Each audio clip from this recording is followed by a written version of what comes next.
अवधूत चिंतन श्री गुरुदेव दत्त श्री स्वामी समर्थ. तुमच्या सगळ्यांचं मी आपल्या चॅनलमध्ये खूप खूप स्वागत करते. सगळे अगदी आनंदी असाल अशी मी अपेक्षा करते आणि आजचा पण दिवस तुमचा छान आनंदाचा जाऊ देत ही मी आपल्या स्वामींच्या चरणी प्रार्थना करते.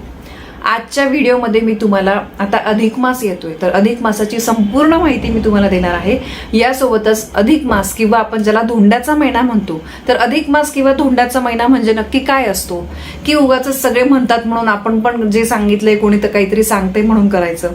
तर अधिक मास म्हणजे नक्की काय, त्यानंतर यावर्षी अधिक मास कधी सुरू होतोय आणि अशा शुभ महिन्यामध्ये अधिक मासामध्ये काय करावे आणि कुठल्या गोष्टी आपण टाळल्या पाहिजे, यासोबतच अधिक मासाचे नियम काय आहेत आणि सगळ्यात महत्त्वाचं म्हणजे अधिक मासामध्ये जावयांचा मानपान हा करावाच लागतो का, आणि जर आपण करणार असेल तर तो कशा पद्धतीने करावा, वाण म्हणून आपण काय द्यावं, आणि यानंतर अधिक मासामध्ये जे धोंडे बनवतो ते कसे बनवायचे, अशी संपूर्ण अधिक मासाची माहिती म्हणजे या एकाच व्हिडिओमध्ये तुम्हाला संपूर्ण अधिक मासामध्ये आपल्याला काय काय करायचं आहे, कुठल्या गोष्टी महत्त्वाच्या आहे ही माहिती मी तुम्हाला या व्हिडिओमध्ये देणार आहे. आता सगळ्यात पहिले म्हणजे अधिक मास किंवा धोंड्याचा महिना म्हणजे काय हे बघा. सर्वसामान्यपणे 3 वर्षांनंतर अधिक मास येत असतो. म्हणजे काटेकोरपणे बरोबर आपण मोजले तर 33 महिन्यांनंतर अधिक मास येत असतो. चैत्रापासून फाल्गुन महिन्यापर्यंत 12 महिन्यामध्ये हे बघा 355 दिवस येतात. आणि जर आपण इंग्लिश कॅलेंडर बघितलं म्हणजे जानेवारी ते डिसेंबरमध्ये 365 दिवस येत असतात. तर चैत्रपासून फाल्गुन महिन्यापर्यंत या मराठी 12 महिन्यांमध्ये 355 दिवस येतात. म्हणजे हा जो गॅप आहे मराठी महिन्यांमध्ये 355 आणि इंग्लिश कॅलेंडरनुसार 365, तर हा जो 10 दिवसांचा गॅप असतो तर हे 10-10-10 मिळून असे 3 वर्षांनंतर 30 दिवस पूर्ण होतात. आणि म्हणून असे 30 दिवस पूर्ण झाल्यावर 1 महिना अधिक घालून ते पुन्हा सारखे होतात. म्हणून या महिन्याला अधिक मास असं म्हणतात. म्हणजे आता तुम्हाला कळालं असेल की अधिक मास 3 वर्षांनंतर काय येतो. दर वर्षाचे 10-10-10 असे जे 30 दिवस असतात तर ते सारखे होण्यासाठी परत सारखे येण्यासाठी त्या 30 दिवसांचा 1 महिना अधिक मास म्हणून आपण 3 वर्षांनंतर साजरा करत असतो. तर अधिक महिना हा मोठ्या पर्वासारखाच असतो. त्यामुळे या महिन्यामध्ये शक्य तेवढे धार्मिक विधी पूजापाठ जे आहे आपल्याला जे पण काही मनामध्ये इच्छा असेल हे व्रत करायचं ते व्रत करायचं ते तुम्ही या अधिक मासामध्ये करू शकता. यासोबतच या महिन्यांमध्ये श्रीहरी विष्णूंची सेवा केली जाते आणि विष्णूंची सेवा करण्यासाठी हा महिना खूप शुभ मानला जातो. म्हणून या महिन्याला पुरुषोत्तम मास असं सुद्धा म्हणतात. अधिक मास धोंड्याचा महिना किंवा पुरुषोत्तम मास असं आपण त्याला ओळखत असतो. आता हे बघा चैत्र ते अश्विन महिन्यामध्ये अधिक मास येत असतो. मार्गशीर्ष पौष आणि या महिन्यांमध्ये अधिक मास येत नसतो. अधिक महिन्याला पुढच्या महिन्याचं नाव देतात. म्हणजे बघा भाद्रपद महिना असेल तर श्रावण महिन्यानंतर अधिक भाद्रपद महिना येतो असं म्हटलं जातं.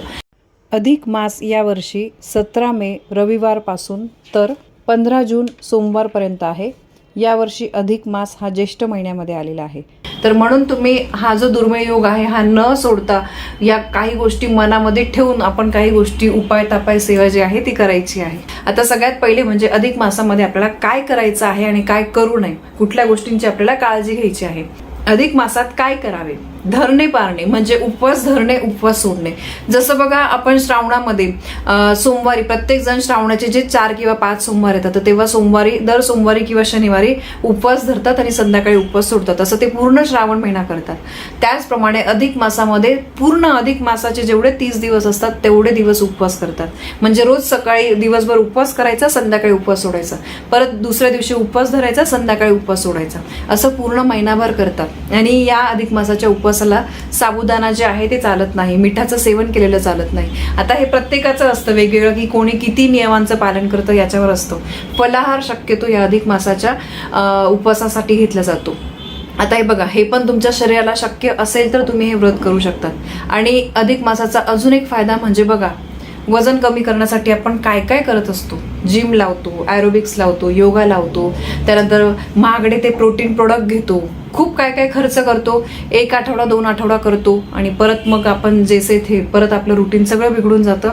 आपल्या वजनामध्ये 1 ग्रॅम सुद्धा तिथे काही फरक पडत नाही, उलट वाढतं, कमी होत नाही. तर तुम्हाला जर अधिक मासामध्ये म्हणजे अधिक मास जो आहे तर त्यामध्ये फक्त तुम्ही फलाहार घेऊन तुम्ही उपवास करा. यामुळे बघा दोघी गोष्टी साध्य होतील. देवाची सेवा सुद्धा होईल आणि तुमचं वजन जे आहे ते 100% कमी होईल.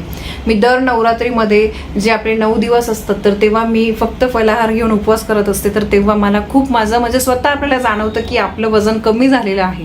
पण मग परत 9 दिवस संपल्यानंतर आपण आपलं रुटीन सुरू करतो, परत तिथे थोडंफार चेंजेस होत असतात. तर मला सांगायचं एवढंच आहे की जर तुम्हाला वजन सुद्धा कमी करायचं असेल तर हा अधिक मास अधिक महत्त्वाचा आहे, तर त्यामुळे त्याचा तुम्ही फायदा घ्या. आता अधिक मासामध्ये अजून काय केलं पाहिजे? अधिक महिना हा व्रतवैकल्य, उपवास, दान, पूजा, यज्ञ, हवन, ध्यानधारणा हे करण्यासाठी सगळ्यात उत्तम मानला जातो. या अधिक महिन्यामध्ये केलेल्या जे पण काही उपासना, नामस्मरण, जप आहे, तर यामुळे आपले जे पण काही आपल्याकडून कळत न कळत पाप झालेले आहे तर ते पापांचा नाश होतो आणि पुण्यप्राप्ती आपल्याला होते. तर या कालावधीमध्ये तुम्ही दान केलेल्या एक एक रुपयाचं पुण्यफळ जे आहे ते तुम्हाला 10 पटीने मिळत असतं. म्हणून या अधिक महिन्यामध्ये बघा दानाला सुद्धा खूप महत्व आहे. या अधिक महिन्यामध्ये तुम्ही बघा श्रीकृष्ण कथा, श्री भागवत कथा, श्रीराम कथा, विष्णू सहस्रनाम, पुरुसूक्त, श्रीसूक्त अशा ज्या गोष्टी आहे, गुरुचरित्राचं पारायण, या गोष्टी तुम्ही करू शकतात. त्याचं खूप जास्त पटीने पुण्य तुम्हाला मिळतं. जर तुम्हाला हे पारायण करण्याची इच्छा असेल तर या गोष्टी तुम्ही रोज वाचा, ऐका, हरकत नाही, पण अधिक मासामध्ये या गोष्टी केल्याने त्याचं खूप अधिक पटीने पुण्य आपल्याला मिळत असतं. यासोबतच या महिन्यामध्ये दानाला महत्व आहे. तुम्ही ग्रंथदान करू शकतात. त्यानंतर जे पण कोणी गोरगरीब असतील, तुमच्या यथाशक्तीने तुम्हाला जमेल ते दान करायचं आहे. अन्नदान करू शकतात, वस्त्रदान करू शकतात, तुम्हाला जमेल ते दान करा, हरकत नाही. यासोबतच हे बघा तुम्हाला गायीची सेवा करायची आहे. या महिन्यामध्ये तुम्हाला जेव्हा कुठे गाय दिसेल तर तुम्ही तो चान्स घालवू नका. गायीला तुम्हाला काहीतरी खाऊ घालायचं आहे, काहीतरी चारायचं आहे. यानंतर गोपद्मांची या महिन्यामध्ये पूजा केली जाते. दाराच्या मुख्य दरवाजाच्या बाहेर तुम्हाला किंवा देवाराजवळ गोपद्म रोज काढून त्याची पूजा करा. गोशाळेत जाऊन गायीला चारा खायला द्या. यानंतर स्वस्तिक व्रत, गोपद्म व्रत हे सुद्धा या महिन्यामध्ये केले जातात. तर ह्या काही गोष्टी आहे ह्या आपल्याला अधिक महिन्यामध्ये केल्या पाहिजे. आता अधिक महिन्यामध्ये कुठल्या गोष्टी नाही करायच्या आहे ते मी तुम्हाला सांगते. आता हे बघा अधिक महिना हा जेवढा शुभ आहे तर तेवढे आपल्याला नियम सुद्धा काही पाळणं गरजेचं आहे. काही चुका जर आपल्याकडून झाल्या कळत न कळतपणे तर त्याचे मग वाईट परिणाम आपल्याला भोगावे लागतात. त्यामुळे लक्षात घ्या, या अधिक महिन्यामध्ये लग्न, कार्य, मुंज, साखरपुडा किंवा अन्य कुठलं जे मंगल कार्य असतं ते अधिक मासामध्ये करू नये. दुसरी गोष्ट म्हणजे गृह खरेदी, वास्तू खरेदी, वाहन खरेदी अशा ज्या मोठ्या आर्थिक गुंतवणूक असतात तर ह्या अधिक मासामध्ये करू नये. यासोबतच या अधिक महिन्यामध्ये नवीन ठिकाणी देवदर्शनाला न जाता आपण ज्या नेहमीच्या मंदिरांमध्ये जात असतो तर त्या ठिकाणीच तुम्हाला त्या देवस्थळीच तुम्हाला जायचं आहे. नवीन कुठल्या देवस्थळी तुम्हाला अधिक महिन्यामध्ये देवांच्या दर्शनाला जायचं नाहीये. तर या काही गोष्टी आहेत या तुम्हाला पाळायच्या आहे. आणि यासोबतच दुसरी गोष्ट म्हणजे मांसाहार करू नका. हे बघा याच्या मागे सायंटिफिक रिझन सुद्धा आहे. तर त्यामुळे तुम्हाला शक्य असेल तर नक्कीच तुम्ही या काही दिवसांमध्ये कंट्रोल करा. फक्त शाकाहारी जेवण घेण्याचा तुम्ही प्रयत्न करा. आता पुढची गोष्ट म्हणजे या अधिक महिन्यामध्ये जावयाचं मानपान कसं करावं किंवा वाणामध्ये कोणत्या वस्तू असाव्यात. अधिक मासामध्ये जावयाचं मानपान केलंच पाहिजे का? आता हे बघा अधिक मासामध्ये भगवान श्रीहरी विष्णूंची सेवा केली जाते. त्यामुळे ह्या अधिक मासामध्ये जावयाचा मानपान केला जातो. जावाई म्हणजे एक विष्णूंचं स्वरूप मानलं जातं. तर त्यामुळे जावयांचा या महिन्यामध्ये मानपान केला जातो. तर दर 3 वर्षांनी जावयांना आपल्या सासूरवाडीला बोलून त्यांचं मानपान केलं जातो, त्यांना वाण दिला जातो. नवीन लग्न झालेलं असू द्या किंवा लग्न होऊन किती पण वर्ष झाले असतील तरी आपल्या जावयांना आपल्या घरी बोलून आपापल्या यथाशक्तीने प्रत्येकजण त्यांचं मानपान करत असतो. तर या असं केल्यामुळे भगवान विष्णू प्रसन्न होतात. मग जावयांना घरी बोलून कोणी गोडधोडाचं जेवण करतं, कोणी त्यांच्या यथाशक्तीने त्यांना जमेल ते वाण देत असतं, कोणी पुरणपोळी आमरसाचा संपूर्ण स्वयंपाक करतात. जसं प्रत्येकाकडे थोडीफार वेगवेगळी प्रथा असते तर त्याप्रमाणे करत असतात. काही ठिकाणी हे कौतुक म्हणून, जावयांचं कौतुक म्हणून केलं जातं. पण आजकाल हे बघा बरेचसे जावई जे आहेत ना तर ते फक्त एक रीत म्हणून येतात. मग अगदी सोन्या चांदीचेच दागिने आपण केले पाहिजे असं काही नाहीये. तर आपल्या यथाशक्तीने तुम्हाला जे शक्य असेल किंवा काही ठिकाणी फक्त जावयांना जेवणासाठी बोलवलं जातं मुलीला आणि जावयाला आणि त्यानंतर मग त्यांचा मान सन्मान केला जातो. यानंतर अधिक मासामध्ये धोंडे पण आवर्जून बनवले जातात.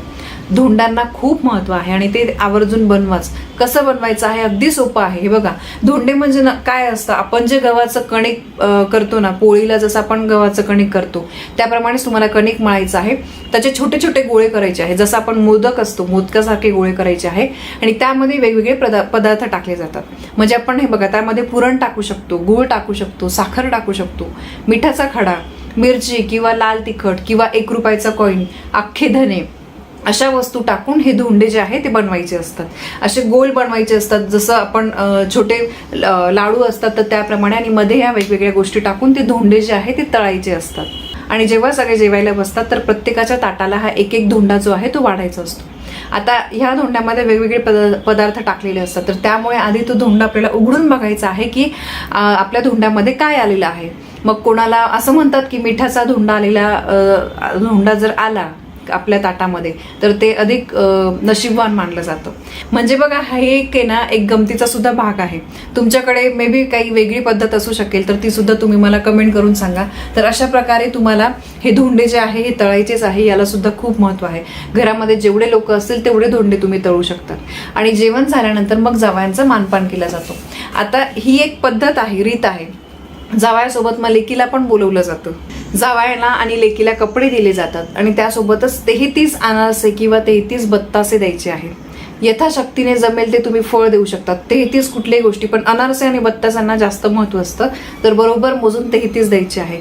आणि अजून काही इतर जर समजा जावयांना कुठली गोष्ट आवडत असेल तर ती खायच्या गोष्टी तर त्या तुम्ही देऊ शकतात. जावयांच्या आवडीचे 33 पदार्थ 33 या संख्येमध्ये बनवून दिलं जातं, कारण ते 33 या संख्येमध्ये बनवून दिलेलं शुभ मानलं जातं. आता आजकाल सगळेच जावई जे आहे ते समजूतदार झालेले आहे. सगळेच मुलं हे बघा, पूर्वी ना काही कमी पडलं जावायला तर रुसवे फुगवे व्हायचे. आता तसं नाहीये.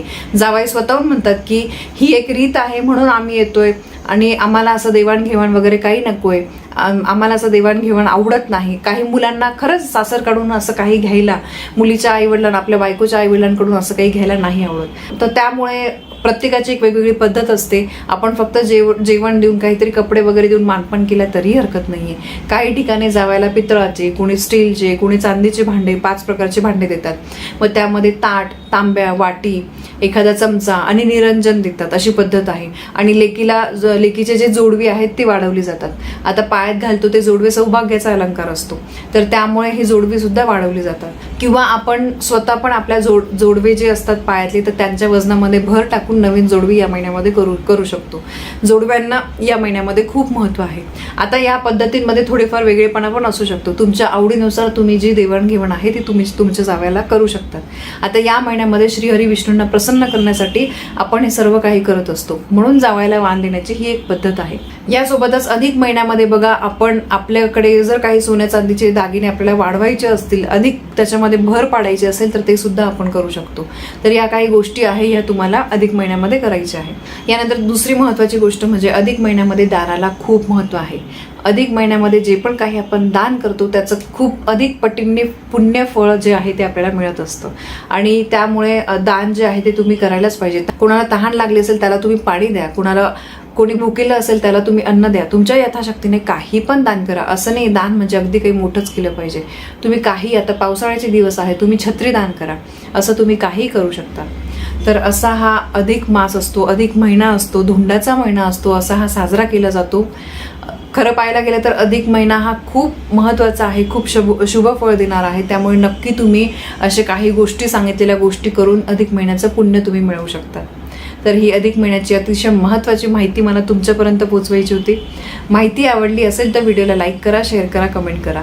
पुन्हा भेटूया अशा एका नवीन व्हिडिओसोबत. तोपर्यंत श्री स्वामी समर्थ.